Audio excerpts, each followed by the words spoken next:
माननीय बंटी पाटील यांचा अनेक वर्षापासून ते माझे मित्र आहेत.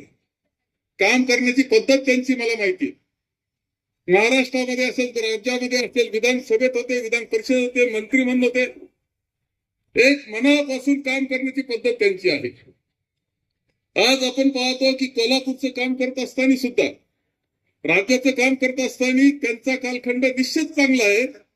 विधान परिषदेचे आजचे नेतृत्व म्हणून ते आहे काँग्रेसवासी. खूप सुंदर काम त्यांचं आहे आणि कोल्हापूर करता सतत झगडणारं व्यक्तिमत्व त्यांचं आहे. कोल्हापूरच्या बदला करता सुंदर कोल्हापूर झालं पाहिजे म्हणून प्रयत्न. पिण्याची पाण्याची योजना अशा पद्धतीनं आणणं, सरळ धरणामधून आणणं आणि घराघरामध्ये पाणी देणं. माझं एक वाक्य खरं आहे का, यापूर्वी वक्ते बोलले, अरे ज्यावेळेस ग्लास घेतो ना पाण्याचा आपण पुढं, त्यावेळेस दिसले पाहिजे त्याच्यामध्ये बंटी पाटील. ते त्यांच्या दूरदृष्टीमुळे, त्यांच्या परिश्रमामुळे हे पाणी आपल्याला मिळालेलं. काम केलं तरी त्याचं कौतुक केलं पाहिजे. ज्यांनी काम केलं त्याचं मोल, ज्यांनी काम केलं त्याचं मोल त्याच्या पदरामध्ये टाकण्याची जबाबदारी आपली आपण लक्षात घेतलं पाहिजे. त्याचं मोल घेऊन टाकलं पाहिजे. पाण्यासारखी गोष्ट, इतकं सुंदर पद्धतीने गोड पाणी, नितळ पाणी, अरे तुम्हाला ऍक्वाची गरज नाही, एवढं सुंदर पाणी देण्याचं काम ज्या बंटी पाटलांनी केलं, त्यांच्या पाठीशी उभं राहण्याची जबाबदारी तुमची सगळ्यांची.